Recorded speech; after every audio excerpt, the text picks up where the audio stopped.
संस्था की तरफ से क्लासें चल रही हैं, उनसे मैं आपको रूबरू करवा रही हूँ।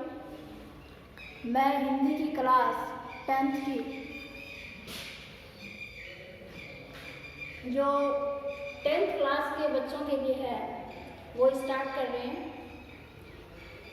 मैं व्याख्याता श्रीमती सुशीला खेदड़ आज आपको टॉपिक विशेषण के बारे में बताती हूँ कि विशेषण क्या।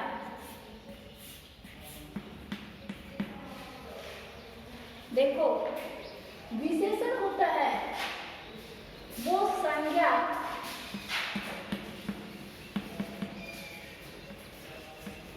या सर्वनाम की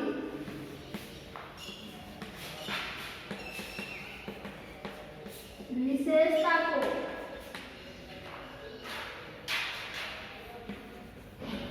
प्रकट करता है।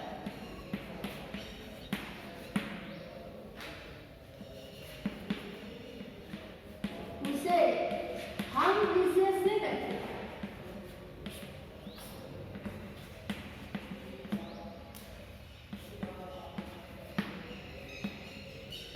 अब विशेषण होता है, जैसे विशेषण है इसके दो पार्ट होते हैं, दो भाग, जिसको हम एक विशेषण कहते हैं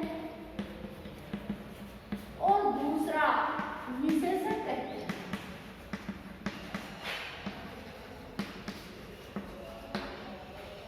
अब जो दो भाग दिए हैं विशेषण और विशेषण, मेरे कहने का अर्थ है ये जो विशेषण है इसको कर्ता कहते हैं। अब जो कर्ता होता है उसी को हम संज्ञा या सर्वनाम कहते हैं। मेरे कहने का अर्थ है संज्ञा या सर्वनाम है, इससे पहले इन दोनों के बारे में जो विशेषता को प्रकट करता है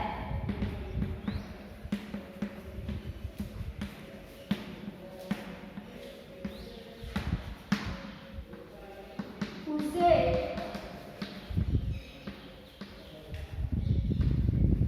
विशेषण कहते हैं। देखो, विशेषण क्या है? संज्ञा या सर्वनाम की विशेषता जो प्रकट करता है या जो शब्दों को बताता है उसे हम विशेषण या विशेषण कहते हैं। मेरे कहने का अर्थ ये जो विशेषण है ये क्या है? ये जो विशेषण होता है अपना कर्ता, उस कर्ता को प्रकट करता है। अब जो आपके है कि विशेषण कितने प्रकार के होते हैं।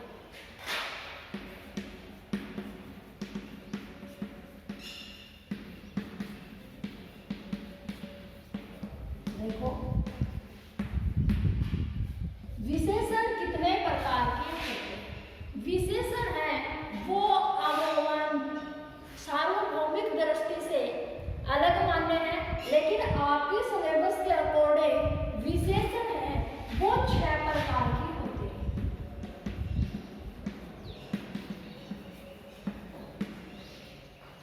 अब 6 प्रकार के जो विशेषण है वो फर्स्ट है गुणवाचक विशेषण।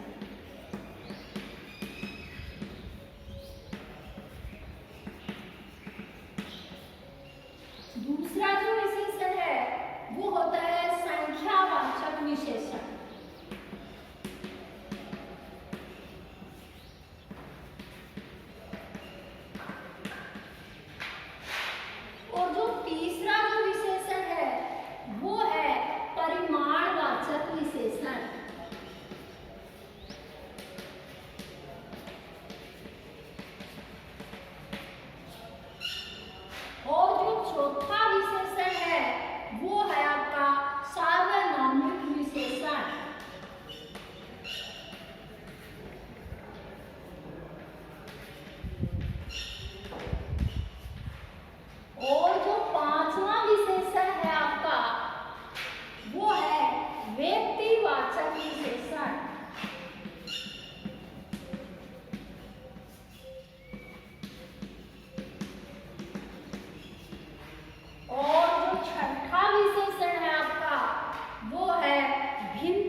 विशेषण किसे कहते हैं? संज्ञा या सर्वनाम की विशेषता को प्रकट करते हैं या करता है, उसे विशेषण कहते हैं। और उसी विशेषण की जो विशेषता होती है वो मेरे कहने का अर्थ है विशेषण यानी कर्ता होता है।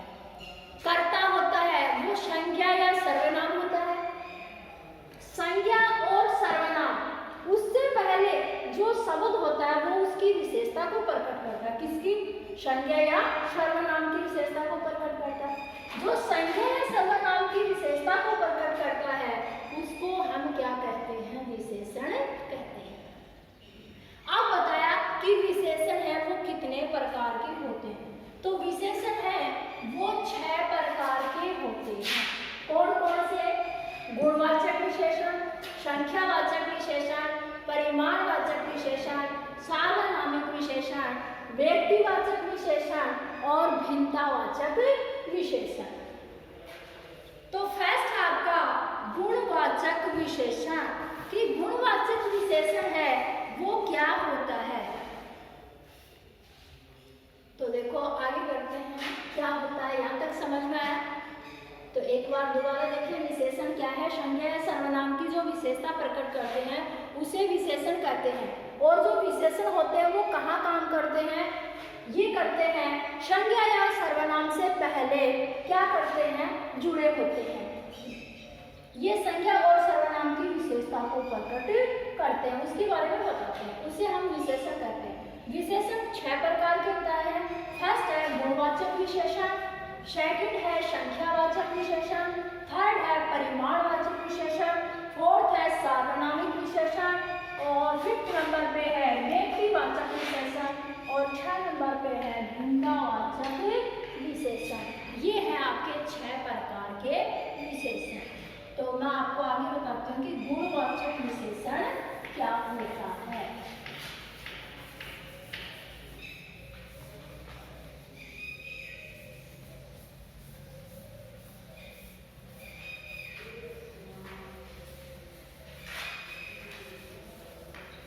आप जितना भी पढ़ रहे हैं ये नोटबुक में निकालें, क्योंकि बार बार यूट्यूब देखेंगे तो आपका टाइम वेस्ट होगा। तो फर्स्ट टाइम में ही आप अपनी एक नोटबुक निकालें, उसमें अपने टॉपिक अच्छे से उतार लें। अब आपका गुणवाचक विशेषण जो फर्स्ट था गुणवाचक विशेषण कि जो गुणवाचक विशेषण है वो क्या है? तो वे शब्द जो किसी संज्ञा या सर्वनाम के गुण या दोष को प्रकट करते हैं उसे हम गुणवाचक विशेषण कहते हैं। तो क्या है? वे शब्द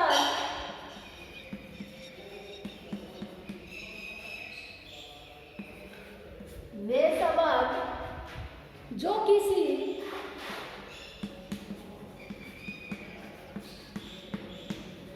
संज्ञा या सर्वनाम के गुण व दोष को प्रकट करते हैं उसे गुणवाचक विशेषण कहते हैं। वैसे भी देख के पता चलता है कि गुण तो व्यक्ति के अंदर जो गुण है, दोष है, रूप है, रंग है, आकार है। तो मैं इसके कुछ आपको बता देती हूँ। जैसे सब रूप है, रंग है, आकार है, स्वभाव है, दशा है, दशा है। तो क्या बताया? रूप, रंग, आकार,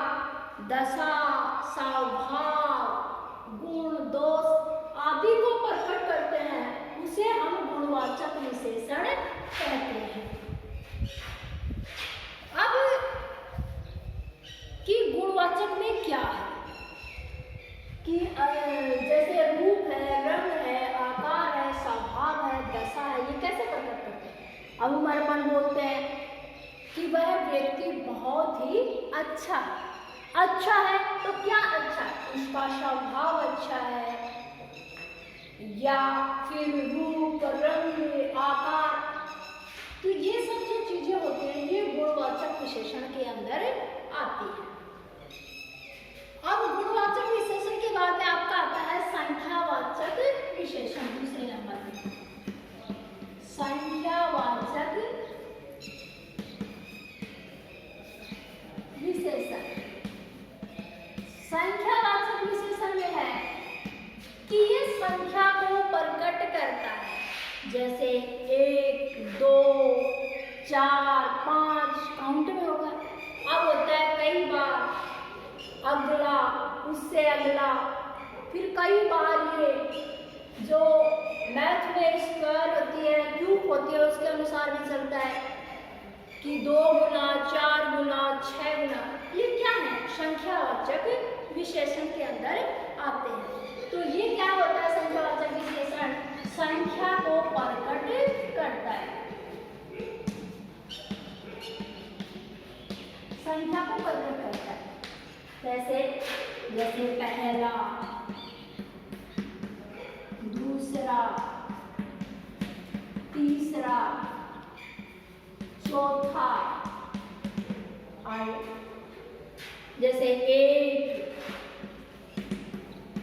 2, 3, 4 आगे। वैसे गुणा में होता है दुगुना, तिगुना,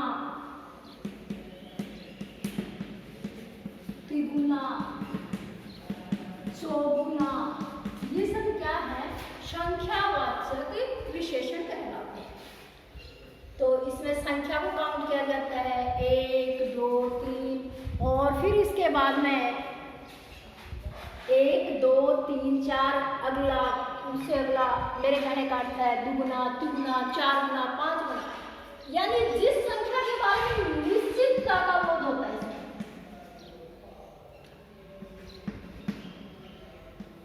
निश्चितता का बोध होता है,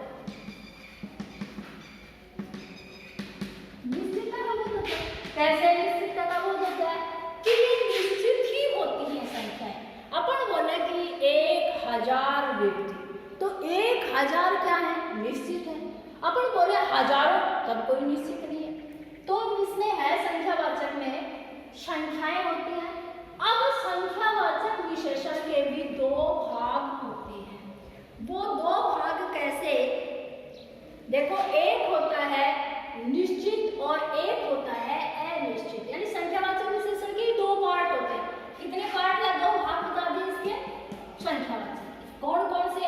एक होता है निश्चित, एक होता है निश्चित संख्यावाचक,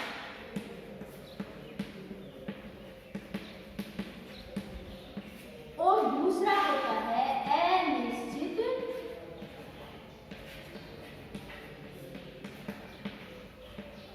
संख्यावाचक।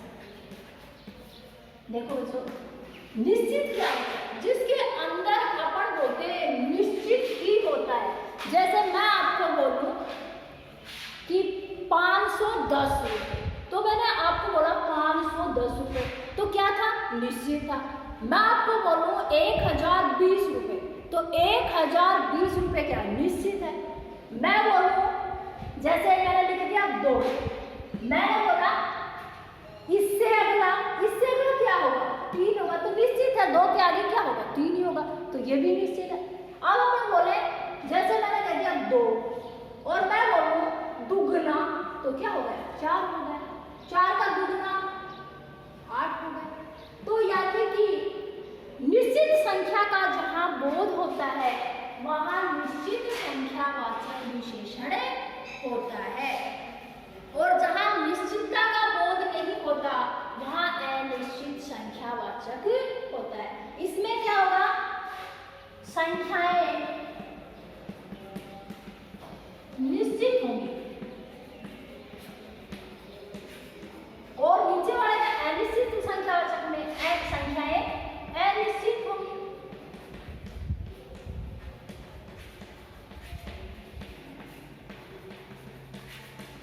देखो, तो फर्स्ट बताया आपको गुणवाचक विशेषण, जिसमें गुण, रूप, रंग, आकार, स्वभाव। स्वभाव होता है जैसे किसी ने क्रोध कर लिया, कोई दयालु होता है तो वो उसके स्वभाव के अकॉर्डिंग होता है, तो वो तो था आपका गुणवाचक विशेषण। फिर दूसरा है आपका संख्यावाचक विशेषण, जो संख्या को ही प्रकट करता है, पहला, दूसरा, तीसरा, चौथा, पांचवा, आगे तक। फिर आपका है कि दुगुना, तिगुना, 4 गुना, 5 गुना, 10 गुना, 100 गुना, तो संख्याएं तो है। फिर आएगा निश्चित संख्या, संख्याएं निश्चित होती है और इसलिए अनिश्चित संख्यावाचक में संख्याएं अनिश्चित होती हैं। फिर आपका है कि निश्चित संख्यावाचक में गणना, क्रम, आवर्ती, समुदाय। आपको मैं ऊपर लिख के बताता हूँ, नीचे जगह नहीं है। देखो क्या है निश्चित में, क्या क्या आएगा निश्चित में।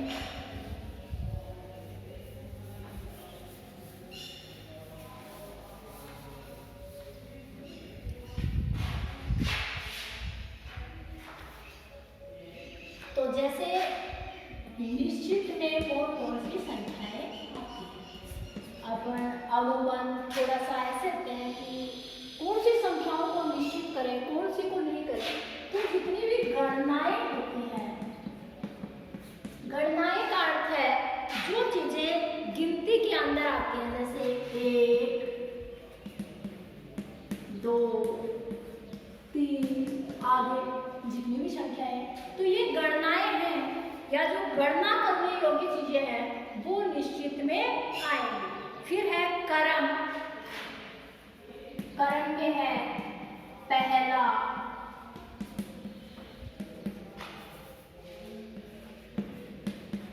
दूसरा, तीसरा, चौथा, ये सब क्या है, तीसरा, ये सब क्या है, क्रम है इनके। फिर इसके बाद में है आवर्ती, आवर्ती होगी, अभी मैंने बताया वही आवर्ती है। आवर्ती में होगा दुगुना, तिगुना, चौगुना, दुगुना, तिगुना, चौगुना, ये सब क्या है, आवर्ती के अंदर आते हैं। फिर इसके बाद में गया समुदाय, समुदाय के अंदर आएंगी दोनों, दोनों, तीनों, पांचों, आठों, दोनों, तीनों, पांचों और आठों, ये सब क्या है, समुदाय। देखो दोबारा देखिए, निश्चित, निश्चित में होगी गणनाएं 1, 2, 3, 4, 5 आगे कंटिन्यू। क्रम पहला, दूसरा, तीसरा।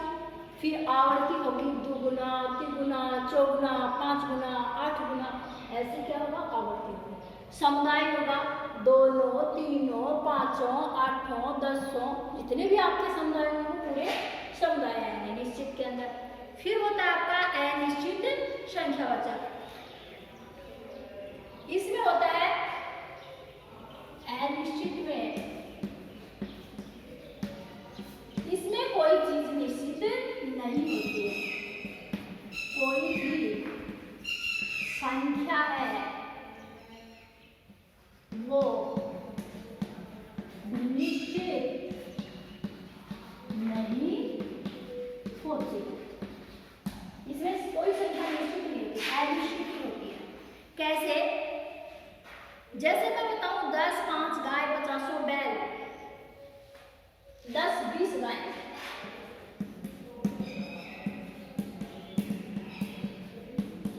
अपन बोलते हैं कि रास्ते में अपने को कुछ व्यक्ति मिल जाते हैं, अपन देखते हैं कोई भी रास्ते में पूछा कितने लोग थे, अपन बोलते हैं हाँ शायद 10, 20, तो अपन को निश्चित ज्ञान नहीं है 10 या 20, अपन बोलते हैं जैसे गाय चल रही है, झुंड सा है, अपन को कोई बोलता है कि गाय कितनी थी, अपन बोलते हैं हम 40, 50 होंगे, तो वो कोई संख्या निश्चित नहीं है। तो जहाँ कोई भी संख्या निश्चित नहीं होती वहाँ अनिश्चित संख्यावाचक विशेषण होता है। अब इसके बाद में आपका है परिमाणवाचक विशेषण। आगे वाला है तीसरे नंबर पे विशेषण का तीसरा मूल, तो वो है परिमाणवाचक। परिमाणवाचक में देखना क्या दे रखा है। परिमाणवाचक विशेषण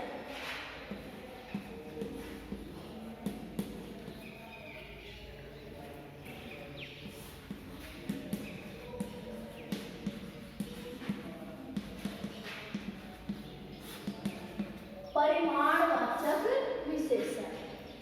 परिमाणवाचक विशेषण में होता है कि जिन शब्दों के द्वारा किसी वस्तु की नाप या तोल के बारे में पता होता है। परिमाणवाचक विशेषण में होता है किसी वस्तु के नाप व तोल के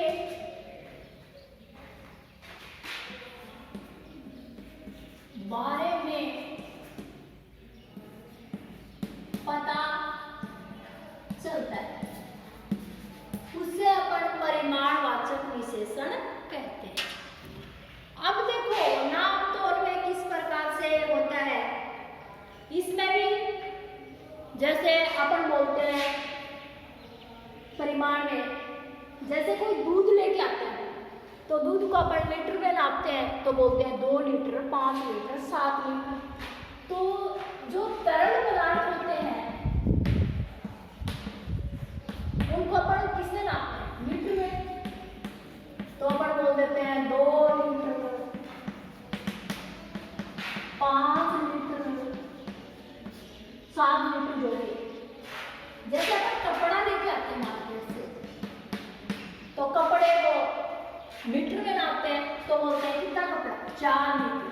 4 मीटर कपड़ा, 4 मीटर कपड़ा लेके, तो ये क्या है? परिमाणवाचक विशेषण है। लेकिन इसको भी क्या कर दिया, जैसे संख्यावाचक विशेषण को 2 भागों में बांटा, वैसे ही परिमाणवाचक विशेषण को भी 2 भागों में बांट दिया।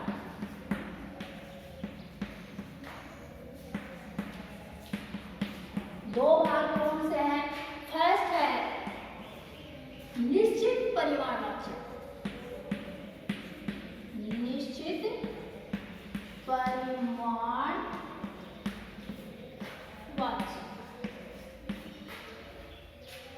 निश्चित परिमाणवाचक। दूसरा है अनिश्चित परिमाणवाचक। एक है निश्चित परिमाणवाचक, दूसरा है अनिश्चित परिमाणवाचक। निश्चित के अंदर जैसे 2 लीटर दूध, या अपन बोल रहे हैं 2 लीटर, 5 लीटर, जो भी तरल पदार्थ है वो अपन नापते हैं। अब इसमें निश्चित में जैसे कपड़ा लेना है, बोल दिया 10 लीटर कपड़ा, 5 लीटर कपड़ा, निश्चित है। लेकिन अनिश्चित परिमाणवाचक में माप है वो सही नहीं था। मैं बोलूं कुछ दूध लेना, कुछ दूध, कुछ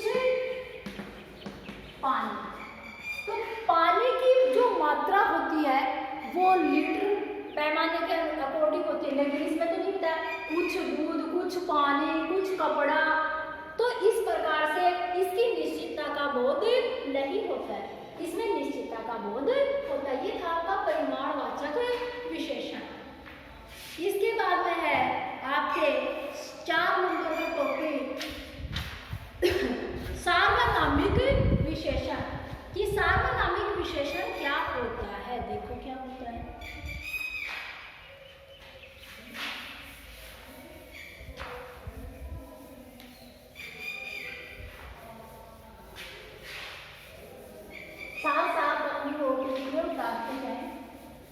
क्योंकि अगर बार-बार इसको देखेंगे वीडियो को तो बहुत ही टाइम लगेगा, इसलिए टाइम को बचाते हुए आप अपनी नोटबुक साथ में रखें और साथ साथ ही इसको उतारते जाएं कि अगली बार अपने को टाइम ज़्यादा नहीं लगे। अब 4 नंबर पे है सार्वनामिक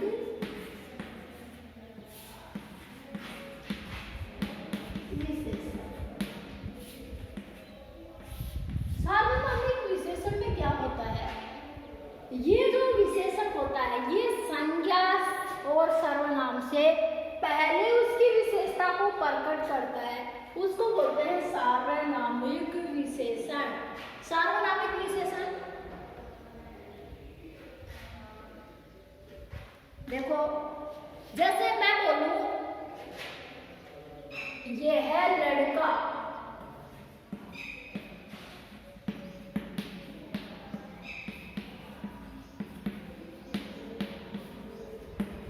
खेलता है, तो लड़का क्या है?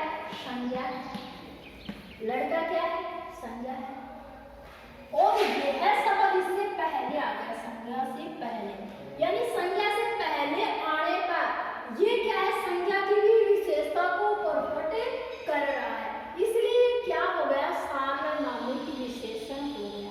जैसे लड़का, लड़का क्या था? संज्ञा था, और संज्ञा से पहले भी मैंने क्या कर दिया? यह है, यानी किसी के ऊपर फोकस लगाया कि यह लड़का, वह लड़की, तो ये सब क्या है? सार्वनामिक विशेषता को प्रकट करता है, यानी इसको सार्वनामिक विशेषण कहते हैं। यह पुस्तक मेरी है, जैसे एग्जाम्पल के तौर पे यह पुस्तक मेरी। अब पुस्तक क्या है? सर्वनाम। और संज्ञा और सर्वनाम को आपको पता होगा कि संज्ञा किसी व्यक्ति, स्थान, वस्तु, दिशा, इनके नाम को संज्ञा कहते हैं, और संज्ञा के स्थान पे आने वाले शब्दों को सर्वनाम कहते हैं। अब मैंने बताया कि या तो आपको संज्ञा मिलेगी या फिर क्या मिलेगा? सर्वनाम मिलेगा। और इनसे पहले भी कुछ क्या है? इसी के ऊपर एकदम से इशारा दिया, इंगित क्या है? फोकस दिया इस पे कि यह पुस्तक मेरी है। पुस्तक तो है मेरी, लेकिन यह क्या था? ये पुस्तक, तो ये पुस्तक मेरी, तो यह जो शब्द है ये क्या है? सार्वनामिक विशेषण। ये इसकी विशेषता होती है सार्वनामिक विशेषण की। अब है आपका 5वें नंबर का पॉइंट, व्यक्तिवाचक विशेषण। व्यक्तिवाचक विशेषण। व्यक्तिवाचक विशेषण में देखो क्या? व्यक्तिवाचक विशेषण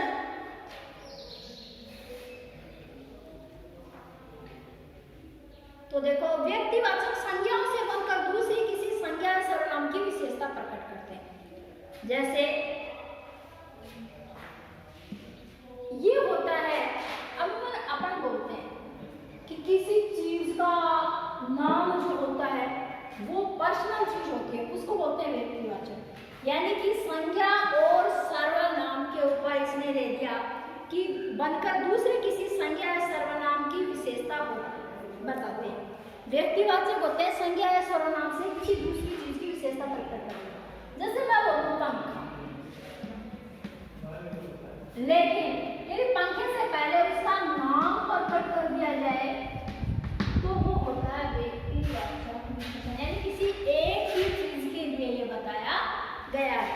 जैसे उदाहरण के तौर पे साड़ी होती है, लेकिन साड़ी से पहले मैंने जोड़ दिया बनारसी साड़ी, तो क्या है?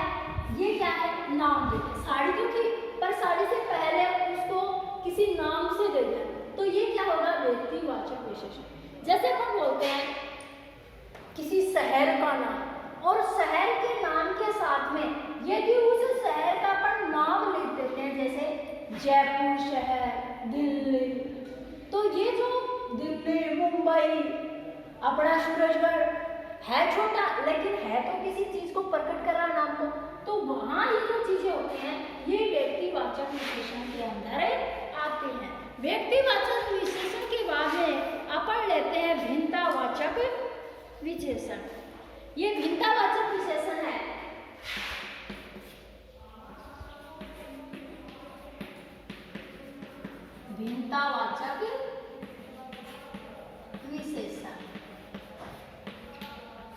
भिन्नतावाचक विशेषण के अंदर है जिन शब्दों के द्वारा संज्ञा या सर्वनाम की भिन्नता संबंधी विशेषता का बोध होता है। किसी भी संज्ञा या सर्वनाम में भिन्नता संबंधी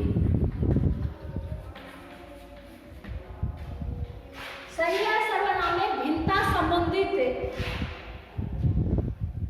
विशेषता का बोध होता है। भिन्नता संबंधित विशेषता का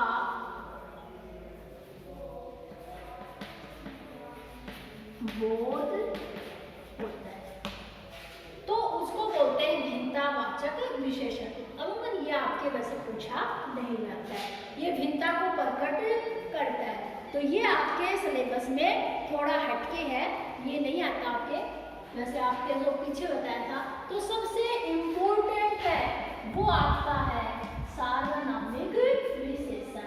ये वेरी वेरी इम्पोर्टेंट है, थोड़ा सा ध्यान में रखें। कई बार पूछते हैं कि सार्वनामिक विशेषण किसे कहते हैं। तो ये होता है सार्वनामिक विशेषण कि संज्ञा और सर्वनाम से पहले उसी के बारे में उसके ऊपर फोकस डालें, प्रभाव डालें। जैसे यह पुस्तक मेरी है, यह पुस्तक उसकी है, ये साड़ी उसकी है। अब ये जो चीजें हैं यानी कि संज्ञा और सर्वनाम से पहले यदि कुछ शब्दों के द्वारा उस चीज को बताया जाता है, समझाया जाता है, उसको बोलते हैं सार्वनामिक विशेषण।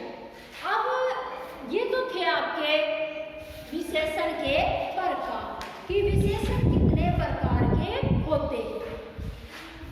अब विशेषण के बाद में विशेषण की अवस्थाएं होती हैं कुछ, तो वो अवस्थाएं हैं, उन अवस्थाओं के बारे में मैं आपको बताती हूँ। तो आपको मैंने बताया कि विशेषण है वो कितने प्रकार के होते हैं। तो मैल है विशेषण किसे कहते हैं?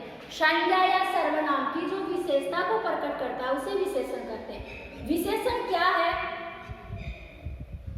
किस प्रकार से इसको प्रकट किया जाता है, तो मैं आपको बताती हूँ कि ये तो पूरा टॉपिक आपको बताती हूँ।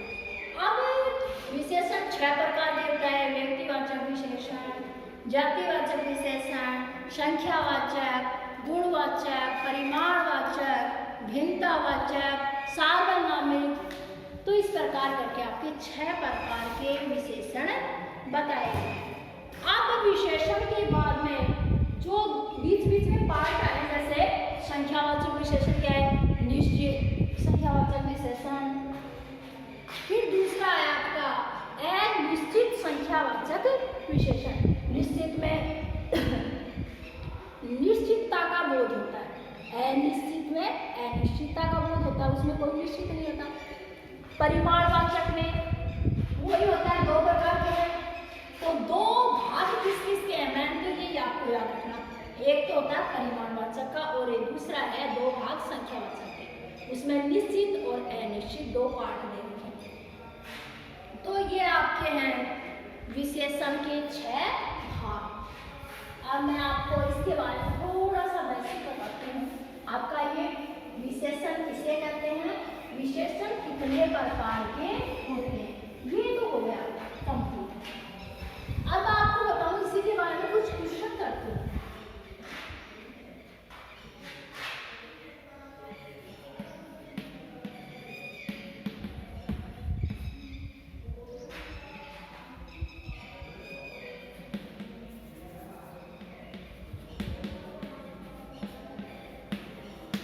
ये पुस्तक उसकी है, ये आ गया। और आपको पूछे कि कौन सा विशेषण। अब है संज्ञा और सर्वनाम से पहले जो कुछ होता है आपके वही विशेषण होता है। 99% यही होता है आपके सिलेबस में कि पुस्तक से पहले जो होगा आप उसी पर फोकस डालें। 99% तो वहीं पे क्लियर हो जाता है। 1% अपवाद का होता है जो कहीं अदर छुपा होता है इधर की साइड, लेकिन वो कुछ ही परसेंट होता है, वो आपको देख के पता चलता है। जैसे ये है पुस्तक उसकी है, मेरी है, किसी अन्य की है, तो ये है, वह है,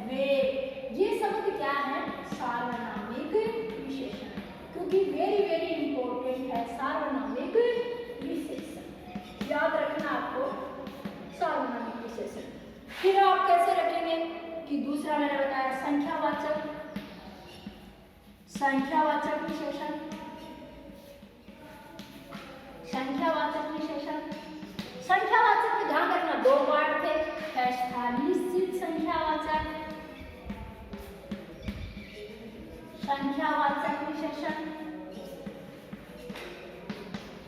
विशेषण और दूसरा था अनिश्चित संख्यावाचक विशेषण। अनिश्चित संख्यावाचक। वैसे ही जो आपका तीसरा था परिमाणवाचक विशेषण, परिमाणवाचक विशेषण। परिमाणवाचक के भी दो भाग थे, एक था निश्चित परिमाणवाचक, निश्चित परिमाणवाचक और दूसरा था आपका अनिश्चित परिमाणवाचक। तो ये भी दो है पार्ट, इसके भी दो पार्ट हैं और एक सालोना। वेरी वेरी इंपॉर्टेंट सालोनामिक विशेषण, फिर संख्यावाचक विशेषण, परिमाणवाचक विशेषण। इस प्रकार आपके 6 विशेषण कंप्लीट होते हैं। इसके बाद में अपन बताते हैं कि विशेषण की अवस्थाएं कितनी होती हैं। यहाँ तक तो शायद सब बच्चों की समझ में आ गया होगा। अगर नहीं आए तो कमेंट में आप भेजें, मैं उसके बारे में देखती हूँ, फिर क्लियर करती हूँ आपको। सबसे ज़्यादा शेयर करें बच्चों को, सब्सक्राइब करें और एक दूसरे को यदि कोई जुड़ा हुआ नहीं है तो उसको आप बताएं, जोड़ें कि ऑनलाइन क्लासेस चल रही हैं, तो आप उसका भरपूर फायदा उठाएं। क्योंकि इसको नोटबुक में मेरे कहने का अर्थ जल्दी से जल्दी उतारते जाए साथ ही साथ, क्योंकि साथ साथ उतारने से क्या होता है, जैसे अभी आपकी जो 1 घंटे की क्लास थी वो आज 1 घंटा लगा और आपने इसको नोटबुक में उतार लिया, समझ लिया, फिर आप दोबारा रिवीजन करते हैं तो इसको आप 15 मिनट में क्लियर करके चले जाते हैं अगर नोटबुक होती है। और अगर नोटबुक में आपने उतारा नहीं तो फिर दोबारा 1 घंटा गया आपका, फिर वही आपको नेट चाहिए या फिर उसको सेव करेंगे। तो आप टाइम की बचत करें और इसको अच्छे से समझें। अब आपके हैं विशेषण की अवस्था।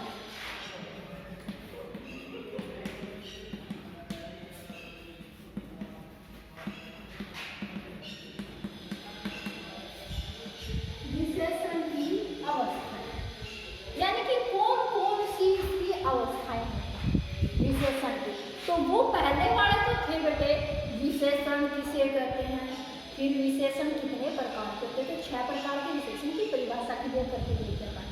फिर जो अलग अलग जो 6 प्रकार के विशेषण बताए उनके बारे में, उनकी परिभाषाएं, उनके एग्जाम्पल क्लियर करके गए हैं। अब है कि विशेषण की अवस्थाएं हैं वो, कि विशेषण की कितनी अवस्थाएं होती हैं। तो विशेषण की 3 अवस्थाएं होती हैं। कितनी अवस्थाएं होती हैं? 3 अवस्थाएं होती हैं। 3 अवस्थाएं होती हैं। 3 अवस्थाओं में इसने दिया कि कौन कौन सी अवस्थाएं होती हैं। फर्स्ट है मूलावस्था।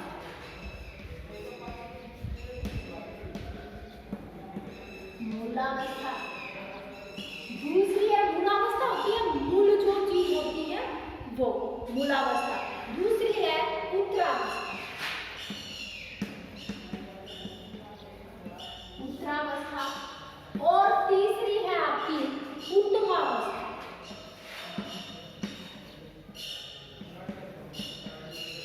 उत्तमावस्था तो ये आपके दस्ती के बारे में बताएंगे कि विशेषण की कितनी अवस्थाएं होती हैं। विशेषण की 3 अवस्थाएं होती हैं। फर्स्ट है मूलावस्था, दूसरी है उत्तरावस्था, तीसरी है उत्तमावस्था।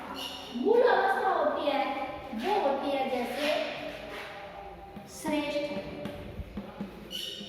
श्रेष्ठ, चतुर, ये सब क्या है, अपने आप में मूल है। अब अपन इसको उत्तरावस्था में लेके जाते हैं तो इसको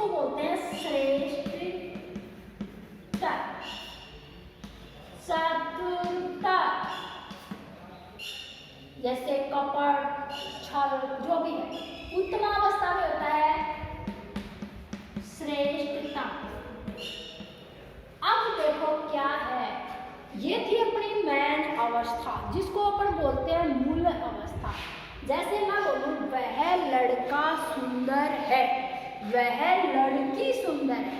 तो सुंदर क्या वो अपनी मूल अवस्था में है, वो नेचुरली तो है, प्राकृतिक तो है वो चीज कि वो सुंदर है। पर मैं बोलूं कि मोहन सोहन से सुंदर है। कौन? मोहन सोहन से सुंदर है, तो आपकी उत्तरा अवस्था होगी। कैसे?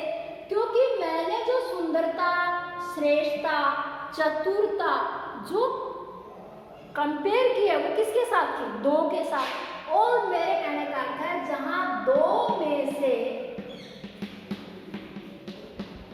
एक को श्रेष्ठ बताया जाता है उसे उत्तरावस्था कहते हैं।